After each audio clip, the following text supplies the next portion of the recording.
Negeri para ulama. Ada begitu banyak ulama berpengaruh dan karismatik mengisi ruang sejarah perjalanan bangsa yang digelari bumi serambi Mekah ini.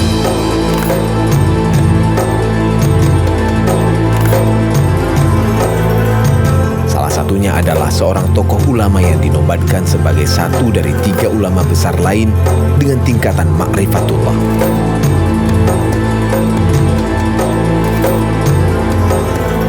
Yang berarti mengenal, mengetahui, dan menghayati secara mendalam sifat-sifat Allah Subhanahu wa Ta'ala secara terperinci.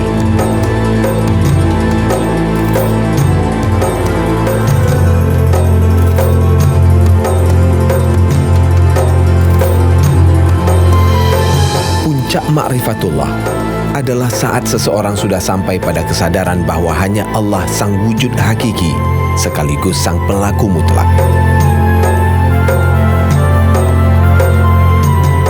Ia adalah Abuya Syekh Mudawali Al-Khalidi.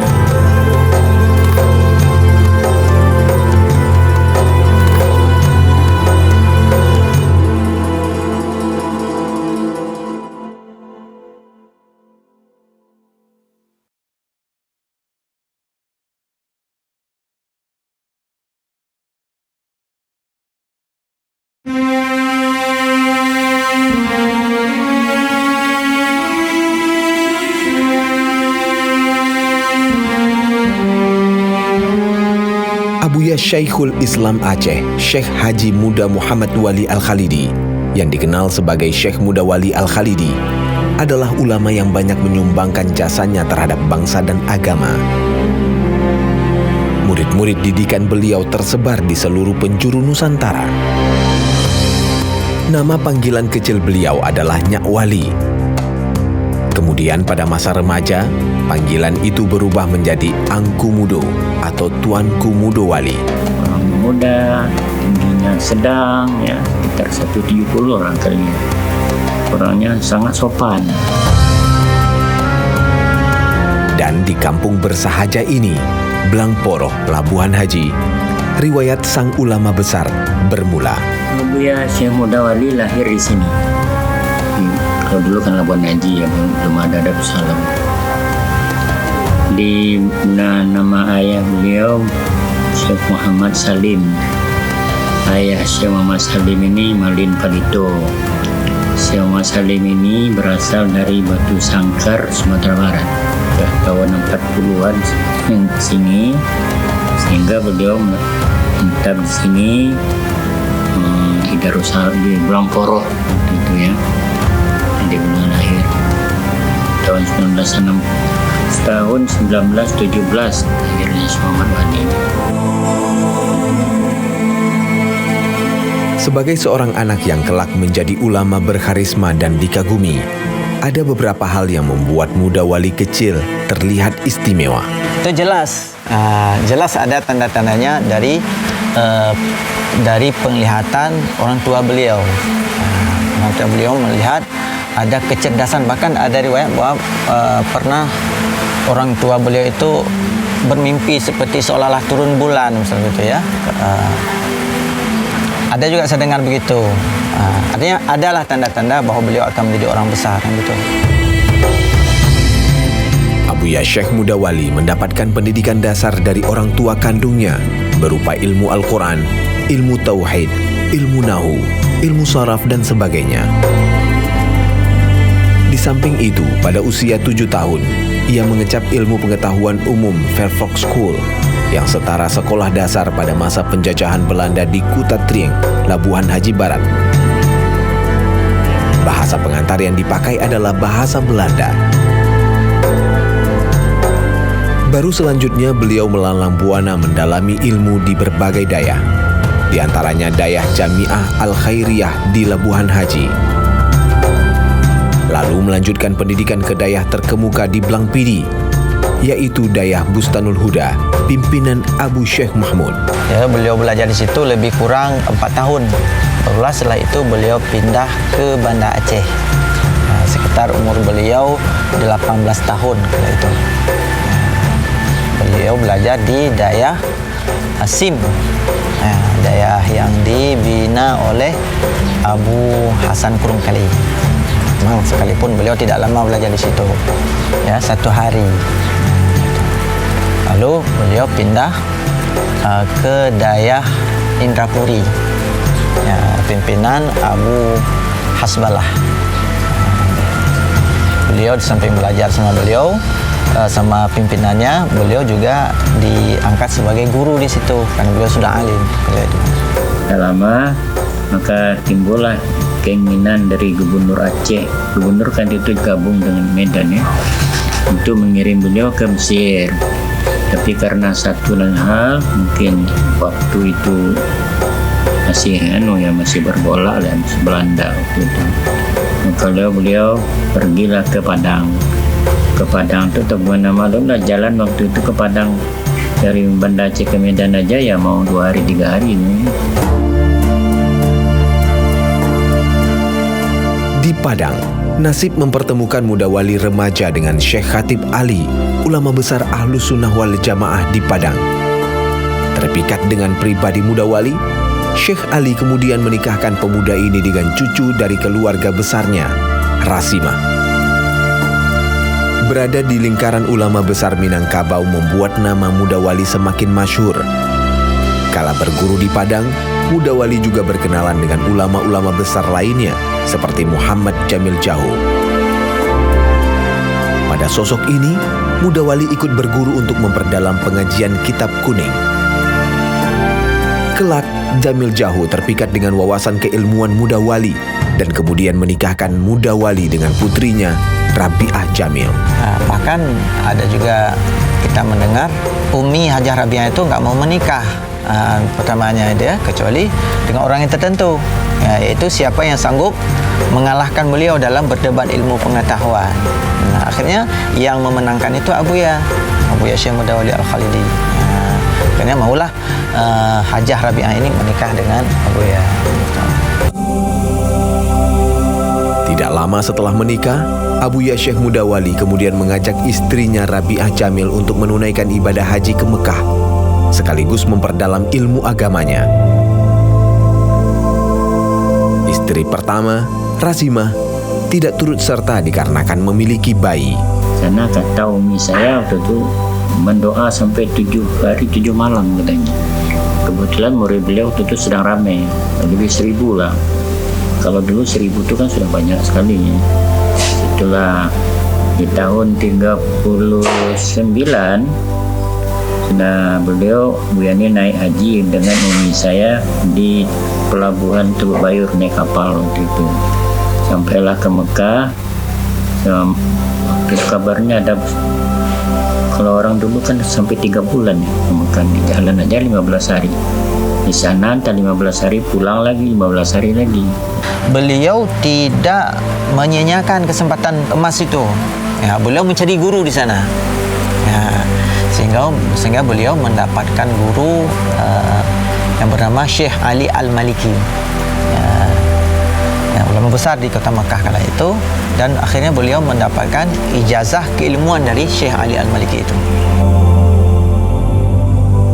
Di Mekah, Abuya Syekh Muda Wali juga memperoleh ijazah tarikat dari Syekh Haji Abdul Ghani Al-Kampari. Sepulang dari sana, Abuya Syekh Muda Wali kemudian mendirikan sebuah balai pengajian bernama Bustanul Muhaqqiqin di Lubuk Baguluang, Padang. Dia bikinlah surau dikit-dikit, orang pun datang banyak. Ya, beliau ceramah di situ, banyaklah orang datang, bertukar pikiran dengan beliau. Beliau masih muda sekali, tapi memberikan penjelasan itu jelas dan sejelas-jelasnya sehingga orang tertarik. Namun ketika tiba masa penjajahan Jepang pada tahun 1942, Jepang memiliki reaksi tak bersahabat dengan para ulama dan lembaga pendidikan Dayah. Oleh karena itu, demi keamanan, Abuya Syekh Muda Wali memutuskan pulang kembali ke Aceh. Berita kepulangan Abuya Syekh Muda Wali disambut belang poro dengan menunggui beliau sejak dari pelabuhan di tepi pantai. Bahkan dikatakan bahwa ketika beliau pulang, itu dijemput di jalan besar itu mau masuk ke Belang Poro itu dan ditandu oleh masyarakat. begitulah kecintaan masyarakat kepada beliau tanpa ada komando. Jadi ketika beliau pulang ke kampung, kan banyak masyarakat yang ingin belajar sama beliau. Akhirnya beliau di rumahnya itu beliau ada bikin 2 lantai gitu ya. Lantai bawah itu untuk beliau mengajar dan beribadah, sedangkan di atas tempat beliau tinggal. Lalu murid beliau semakin lama semakin banyak. Akhirnya lokasi rumah itu kan nggak muat lagi. Maka timbullah rasa ingin membantu dari saudara-saudara beliau dan masyarakat di Belangporoh itu, sehingga banyak di antara mereka yang mewakafkan tanahnya. Dulu pada dasarnya itu cuma di rumah Buya saja. Lalu masyarakat setempat itu mewakafkan tanahnya, sehingga sekarang udah hampir entah 8 hektar. Di masa inilah, sekitar tahun 1942, Abuya Syekh Muda Wali mengembangkan Dayah Darussalam. Ia berhasil merumuskan kurikulum pendidikan Dayah dan menerapkan sistem pengkelasan ibtidaiyah, tsanawiyah, aliyah, dan muhaqqiqin. Lokasi pendirian Dayah ini semula adalah rawa-rawa. Masyarakat setempat menamakan tempat tersebut dengan Paya Suak Bonta. Beberapa sumber menyebut tempat ini merupakan jalur aliran sungai Krung Baru yang bermuara ke Gampung Ujung Padang. Saat ini, muara sungai yang tersisa oleh masyarakat disebut dengan Kuala Krung Barucut. Sampai sini, beliau kawin dengan uminya Abu Amran. Disitulah mulai membangun Darussalam. Dan dikit-dikit. Kalau Pandri waktu itu katanya, ini ya burung aja lalu mati sini. Begitulah seramnya waktu itu. Memang payah sekali. Saya juga kesini bukan main. Airnya merah, payah, malam-malam takut. Bagaimana sistem pengajaran pada waktu itu? Tidak akan jauh terlihat berbeda seperti saat ini. Buya dikenal sebagai orang yang kalau kita katakan hal agama nggak main-main, tegas. Oleh karenanya wajar kalau murid-murid beliau itu jadi ulama besar semua. Dalam hal ilmu agama tegas dan harus betul-betul serius. Baik dalam pengajaran tarekat beliau atau dalam hal beliau mengajarkan agama. Kemudian selain daripada itu, Buya Muda Wali juga orang yang bukan hanya mengerjakan agama saja, tapi juga ilmu bela diri untuk menyelamatkan para santrinya mungkin dari hal-hal yang tidak diinginkan. Beliau itu tegas tapi ramah ya. Tapi ramah kadang cerita juga beliau sambil mengajar. Kadang masa Rasulullah begini, masa orang-orang yang dulu-dulu begini. Banyak beliau mengatakan ke akhlaknya itu nggak tinggal. Orang katanya kalau Imam Malik itu mengajar, kalau ada pokoknya satu kali ya tak datang ke pasukan, ini orang semua keluar menengok. Tapi ada muridnya nggak mau keluar. Kenapa kamu nggak mau keluar? Saya kesini bukan melihat itu, saya bisa belajar. Ini murid-murid yang patuh ini yang biasanya yang berkembang. Di Dayah ini, selain melaksanakan kegiatan belajar mengajar, juga diselenggarakan kegiatan lainnya seperti suluk, tarikat, dan khalwah. Di tujuan didirikan masjid ini, pesantren ini yang pentingnya adalah untuk tahqiq funun syar'iyah, untuk memantapkan kajian bidang-bidang agama, hukum syariat.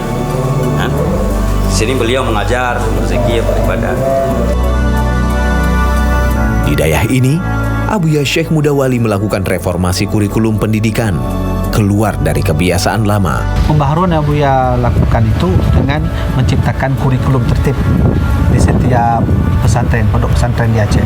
Arti tertib di sini adalah dari almarhum Buya lah, bahwa di Dayah sekarang kelas 1 belajar kitabnya ini, tauhidnya ini, tasawufnya ini, fikihnya ini. Kelas 2 tauhidnya ini, fikihnya ini, tasawufnya ini. Kelas 3 begitu juga sampai kelas 7. Jadi aturan kurikulum dari kitab ini, kelas ini dan kelas lainnya itu yang buat pertama kali oleh almarhum Buya secara tertib dan rapi, sehingga terarah bahwa si pembelajar ini ketika membaca kitab itu cepat menjadi seorang yang berpengaruh bagi kampungnya, desanya atau wilayah yang tempat dia tinggal. Artinya jadi ulama. Selain menjadi pimpinan Dayah Darussalam, sebagai ulama yang merupakan para pewaris Nabi, Abuya Syekh Mudawali juga berkiprah dalam kegiatan sosial kemasyarakatan, seperti menyampaikan dakwah amar ma'ruf nahi mungkar, termasuk berpartisipasi dalam membasmi kemungkaran yang terlihat di depan mata. Dari sini lebih kurang sekitar 2 kilo di tempat kita duduk sekarang. Pernah suatu ketika dibikin ratuh di situ. Ratuh satu seni kesenian Aceh gitu ya. Jadi sampai informasi demikian itu ke Abuya, sampai ke lokasi, ke arena seni itu. Lalu Abuya menyuruh azan sama orang ikut doa. Coba azan. Maka diazanlah oleh pengikutnya itu. Ketika orang-orang di situ mendengar suara azan, lari tunggang langgang mereka. Dalam agenda dakwahnya, Abuya Syekh Mudawali telah melakukan perjalanan ke kota-kota lain di Aceh. Dan banyak juga dalam dakwah beliau itu, beliau menghilangkan kekufuran atau kesyirikan yang dilakukan oleh sebagian masyarakat. Dalam kiprah dakwah tersebut, aktivitas Abuya Syekh Mudawali juga tidak dapat dilepaskan dalam melakukan pengembangan tarikat Naqsabandiyah. Kegiatan ini diperuntukkan kepada kaum dewasa, sehingga tidak mengherankan Dayah Darussalam juga membentuk kelas khusus untuk masyarakat usia dewasa yang masih ingin belajar ilmu agama. Salah seorang guru Abuya Mudawali itu saat beliau berangkat ke Mekah menjalankan ibadah haji adalah Sayyid Ali Al-Maliki. Sayyid Ali Al-Maliki punya anak namanya Sayyid Muhammad Alwi Al-Maliki. Sayyid Muhammad Alwi Al-Maliki bertemu dengan almarhum Abuya saya, Abuya Muhyiddin, di Madinah. Sehingga ketika itu ceritanya, ini langsung dari almarhum Abuya saya sendiri cerita. Ketika tahu bahwa Abuya Muhyiddin ini anak dari seorang ulama besar Syekh Muhammad Bali, maka dipeluklah oleh Sayyid Muhammad Alwi Al-Maliki, salah seorang ahli hadis di Madinah, diberi ijazah semua. Dipeluk Abuya saya waktu itu, diberi ijazah, seluruh ijazah dikasih. Nah, saya ingin katakan, ketika Abuya Mudawali bertemu dengan Sayyid Ali Al-Maliki, maka tentu ada beberapa ilmu yang diambil oleh Abuya Mudawali. Dari ilmu Sayyid Ali Al-Maliki ini nanti sampai ke Sayyid Syekh Muhammad Syatta, pengarang kitab yang tadi. Dari Syekh Muhammad Syatta ini diambil terus gurunya sampai ke pengarang kitab yaitu Imam Nawawi. Imam Nawawi terus sampai silsilah ke Imam Rafi'i, sampai ke Imam Ibn Abbas, dan seterusnya sampai ke masa Rasulullah SAW. Jadi Rasulullah ambil ilmu dari Malaikat Jibril alaihissalam, Malaikat Jibril dari Allah SWT. Tentang rincian bagaimanakah silsilah ini tentu nanti bisa dilihat. Ada datanya, tapi tak mungkin kita jelaskan sampai ke Rasulullah. Intinya keilmuan Abuya ini hakikatnya berasal dari baginda Rasulullah SAW. Dan tentunya pengembangan nilai agama juga tidak dapat terimplementasi sepenuhnya bila tidak didukung oleh faktor politik, sebagaimana merupakan pencetus regulasi dalam hajat hidup rakyat di Negeri Kesatuan Republik Indonesia. Abuya Syekh Mudawali merasa bahwa wadah organisasi penting dalam memayungi langkah dakwah baik yang ia lakukan, maupun pula untuk kepentingan ulama lainnya. Oleh karena itu, Abuya Syekh Mudawali kemudian membentuk atau tergabung dalam berbagai organisasi, di antaranya membentuk PERTI atau Persatuan Tarbiyah Islamiyah. PERTI adalah merupakan organisasi Islam yang merupakan singkatan dari Persatuan Tarbiyah Islamiyah. Kenapa beliau bergabung dengan PERTI? Barangkali visi misi beliau dalam berdakwah itu sesuai dengan visi misi PERTI ini, yaitu mengembangkan ilmu pengetahuan. Maka untuk dapat kita berdakwah dan mengembangkan ilmu pengetahuan itu kan harus melalui satu wadah. Karena dengan ada wadah itu, maka biasanya itu misi visi kita itu bisa berjalan dengan mulus sebagaimana yang kita kehendaki. Dan keaktifan organisasi pula yang membawa Abuya Syekh Mudawali bertemu Soekarno pada tahun 1957 dan memberikan pandangan soal sahih tidaknya Soekarno menjadi pemimpin umat. Ada konferensi ulama-ulama seluruh Indonesia yang diundang oleh Soekarno. Bagaimana mengenai pandangan ulama-ulama ini mengenai Soekarno ini, apa pantas jadi presiden atau tidak. Makanya beliau mengatakan waktu itu Soekarno ini daruri. Gimana kita mengangkat yang lain? Karena kekuasaan ada dengan dia, lebih baik kita akui aja. Waliul Amri itu kan presiden. Setelah minta berapa malam, katanya buka kitab, ulama ini semua buka kitab. Akhirnya mereka minta pandangan beliau, ulama muda dari Aceh. Yang paling muda semua ulama beliau lah, yang dari Aceh. Beliau berpandangan demikian lah kan. Kalah sebagai Waliul Amri Daruri Bisyauka. Saya rasa kalaulah dulu Insinyur Soekarno tidak meminta fatwa kepada seluruh ulama termasuk ulama Aceh tentang status dirinya menjadi presiden sah dalam Islam atau tidak, dengan diundangnya almarhum Beliau Wali, saya rasa jika Beliau Wali tidak menyebutkan tidak setuju atau tidaknya, mungkin Soekarno tidak menjadi presiden.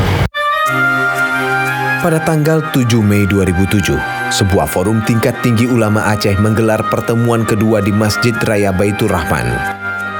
Pertemuan yang menghadirkan ratusan ulama Aceh itu menyimpulkan bahwa ada 4 ulama Aceh yang telah sampai pada tingkatan ma'rifatullah.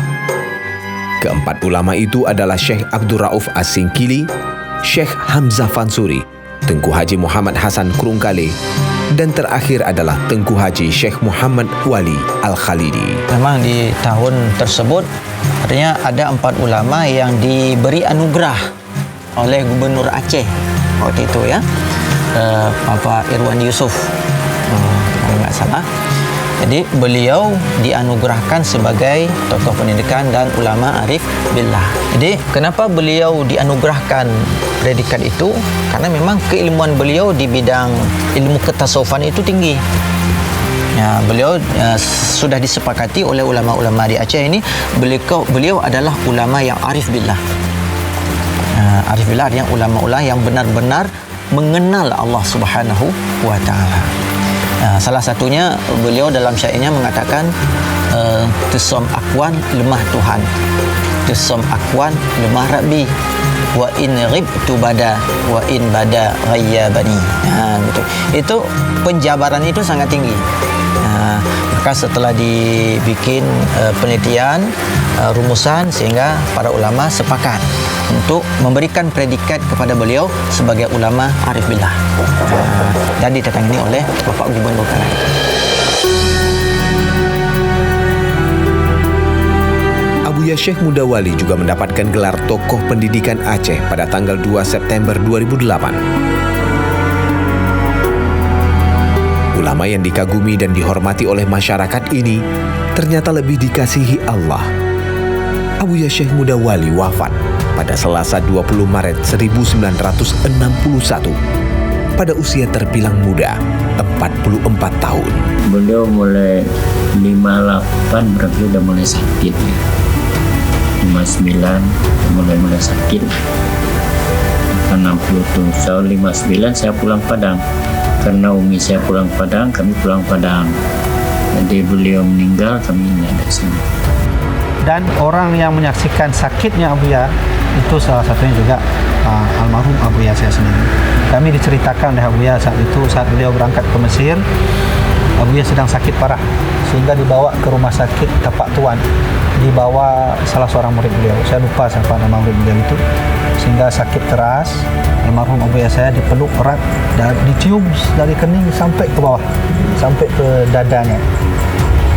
Itu beliau berpesan kepada Abuya saya, Abuya selaku anak tertua, kata Abuya Muda Wali, engkau besok jika jadilah ke Mesir, maka 2 pesan saya. Pertama, jika bertemu dengan ulama yang tawadhu, jarang bicara, maka ambillah doa.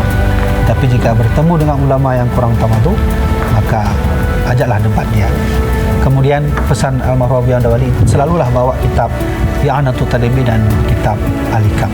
Ketika meninggalnya Abuya Muda Wali, hampir seluruh Aceh datang. Bukannya Labu Haji, hampir seluruh Aceh. Maka ulama-ulama besar juga datang ke sana. Jadi beliau sama seperti Imam Nawawi, 40-an umurnya. Imam Nawawi tak pernah menikah, umurnya 40-an, tapi menjadi seorang ulama besar dan mencetak kader para ulama lain. Umurnya 40-an, tapi bisa mencetak kader ulama-ulama yang ada di seluruh Aceh, termasuk di Padang dan Indonesia. Abuya Syekh Mudawali telah mencetak ulama-ulama yang diantaranya menjadi ulama besar di Aceh. Di antaranya itu Abun Aziz Samalanga, ya, mertuanya Abu Hasanul Basri. Kemudian kalau yang masih hidup sekarang, murid-murid pertama beliau termasuk Abu Tumin Belang Belade, ya, almarhum Abu Adenan ni Abu Bakungan, ya, dan banyak lagi ulama-ulama di Aceh, termasuk Abu Mamplam Golek itu, ya, Abu Muhammad Perti, juga alumni Darussalam, ustakan beliau. Tengku Abu Atailah Batele Aceh Utara, ya, Abu Abdul Wahab Matam Perlah, dan lain sebagainya, ulama-ulama besar Aceh itu. Hingga saat ini, makam beliau masih terus diziarahi oleh masyarakat. Selain pula ia meninggalkan warisan yang lain yang hingga kini masih dapat dilihat dan menebar jariah manfaat. Seperti sumur Syekhuna ini, juga kerap disebut sumur Abuya, tempat yang selalu beliau pakai untuk berwudu dan bersuci. Hingga kini, masyarakat setempat menggunakan sumur ini untuk memandikan bayi mereka yang baru lahir dengan harapan mendapatkan berkah dan menjadi anak yang soleh dan berbakti kepada orang tuanya.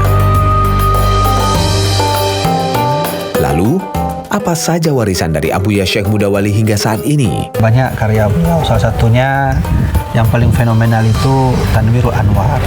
Kitab Tanwirul Anwar ini itu adalah tashih daripada kitab Kasful Asrar. Kasful Asrar ini adalah salah penulisnya, pengarangnya salah seorang ulama besar di Indonesia yang pernah dulu belajar di Makkah. Ketika Abuya membaca kitab Tanwirul Anwar, ada beberapa kesalahan yang lalu beliau tashih. Tashih ini artinya merevisi apa yang perlu diperbaiki. Adapun isi dari Tanwirul Anwar ini cukuplah tinggi sekali isinya, pelajarannya, yaitu tentang tauhid dan tentang tasawuf, juga ada nanti fikih. Jadi saya rasa kitab Tanwirul Anwar ini adalah kitab, bisa dikatakan kalau orang sudah belajar ilmu agama itu ya kelas-kelas 4, kelas 5 baru bisa menangkap apa yang Abuya tulis dalam kitab Tanwirul Anwar itu. Jadi Tanwirul Anwar ini bukan kitab beliau asli, ini adalah tashih dari kitab Kasful Asrar, karya ulama lain. Yang kedua itu ada kitab Al-Fatawa. Kitab Al-Fatawa ini bukan almarhum Abuya yang tulis, tapi ditulis oleh murid beliau. Ya, salah satu murid beliau ini adalah yang tinggal di Lung, Abu Dilung. Ya, jadi Abuya ketika bertanya jawab dengan murid, misalnya murid bertanya, Abuya menjawab, itu ada murid beliau yang disebut dengan Abu Dilung itu dan menulis. Fatwa Abuya tulis tentang hukum main bola, tentang hukum donor darah, tentang hukum memakai apa itu namanya di gigi itu, memakai kawat gigi, hukum talqin, hukum sumada dan seterusnya. Itu adalah hasil dari tulisan kumpulan dari murid beliau yang bernama Abu Dilung. Nah, saat itulah ditunjukkan kepada Abuya, baru jadilah kitab Al-Fatawa. Ada juga beberapa kitab lain. Kitab Al-Fatawa ini khusus membahas tentang fikih, masalah-masalah fikih. Menurut riwayat, almarhum Abuya ini pernah menulis satu kitab syarahan dari kitab Al-Mahalli, tapi sampai hari ini saya cari tak ada. Beliau juga ada mengarang kitab Obat Hati, tentang kitab lain sebagainya. Obat Hati ini adalah tentang bagaimana cara hati kita itu terobati dengan ilmu-ilmu tasawuf. Jadi saya rasa yang saya tahu selaku cucu beliau, yang saya dapat kitab-kitab beliau hanya ini saja, yang kitab yang sangat fenomenal yang hari ini masih pelajari oleh ulama-ulama yang ada di Aceh. Ada peninggalan Abuya yang sengaja diarsipkan oleh Dinas Kebudayaan Aceh Selatan. Apakah itu diberikan atau dibeli, wallahu alam, saya tak tahu. Kemudian ada juga yang diambil. Lalu, apa wasiat beliau untuk umat? Beliau ya pertama tuh penghormatan sama orang tua, penghormatan sama guru, karena katanya si kuncinya ilmu itu di situ. Walau bagaimanapun kita banyak ilmu, tapi kalau akhlak tidak sesuai nggak jadi. dan itu dipraktekkan beliau. Wasiat-wasiat Abuya itu bisa kita lihat di tiang tengah Masjid Syekhuna. Masjid Syekhuna itu masjid di mana di masjid itu Abuya mengajarkan murid-muridnya. Ya. Jadi beliau menulis wasiat itu di Masjid Syekhuna itu. Di antaranya di situ bahwa beliau menulis bahwa masjid ini dibangun atas dasar takwa. Lalu beliau berdoa kepada Allah agar dayah yang beliau bangun, beliau rintis itu ya sebagai sumber bertebarnya ilmu pengetahuan khusus yang berkaitan dengan akidah Ahlus Sunnah wal Jamaah. Begitu ya. Dan beliau doakan semoga anak cucu beliau menjadi ulama-ulama besar semua ya, dan ilmu-ilmu mereka itu bermanfaat untuk umat. Almarhum Abuya Mudawali, beliau itu adalah simbol tokoh pendidikan Aceh. Itu kata-kata itu sudah menggambarkan bagaimana Abuya. Gambaran umum tentang karakter Abuya, tentang pendidikan Abuya adalah beliau ini adalah ulama mencetak kader para ulama lain. Sehingga wajarlah Bapak Gubernur Irwandi saat itu tahun 2008 memberi gelar khusus kepada beliau dengan sebutan tokoh pendidikan Aceh. Jadi saya rasa bahwa gambaran umumnya tentang Abuya adalah beliau adalah ulama yang mencetak ulama-ulama lain. Di sini ada tulisan sampai selesai, dan beliau juga berdoa kepada anak keturunan beliau agar kiranya di masa akan datang menjadi ayyaj'ala zurriyati akbara ulama'iha, keturunanku menjadi ulama-ulama besar. Jadi terbukti anak-anak Abuya Mudawali menjadi ulama-ulama besar semua. Memang kami mendirikan pesantren, kami tahu bahwa Darussalam ini, Abuya ini adalah ulama yang memang dikenal di Aceh, yaitu ulama karismatik yang terjadi di masa dari zaman dulu. Karena kami tahu ini ulama-ulama yang di Aceh itu semua pesantren di Aceh terbitnya dari sini, Pak. Yang saya tahu, yang saya jajah di keliling Aceh ini, semua pesantren-pesantren di Aceh semua keluar dari sini. Ya, kami berhak setiap tahun kami datang ke sini mengambil berkah.